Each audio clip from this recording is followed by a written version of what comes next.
What's your take on RV and the GPs early on? You've been watching them? You've been following them at all? Or does it not interest you, or are you into it? Nah, I mean, this was, I thought I would never say this, but I actually became a fan of the guy, really.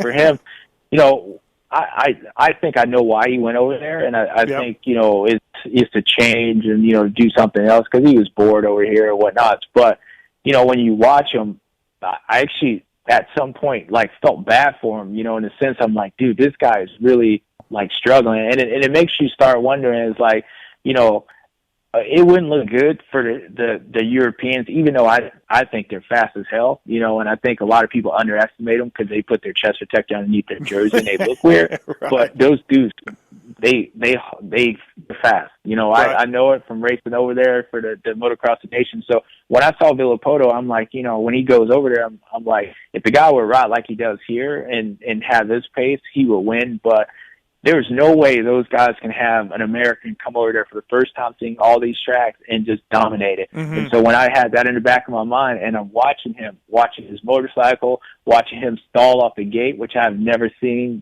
somebody like him on the level do. Yep. And then, to see all these different things, I actually was I found myself cheering for him. Like, dude, I actually want this guy to win.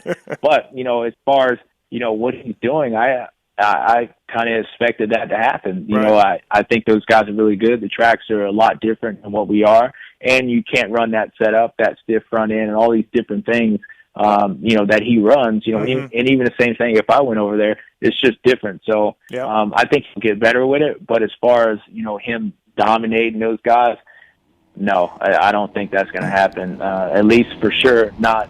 I don't think this year at all.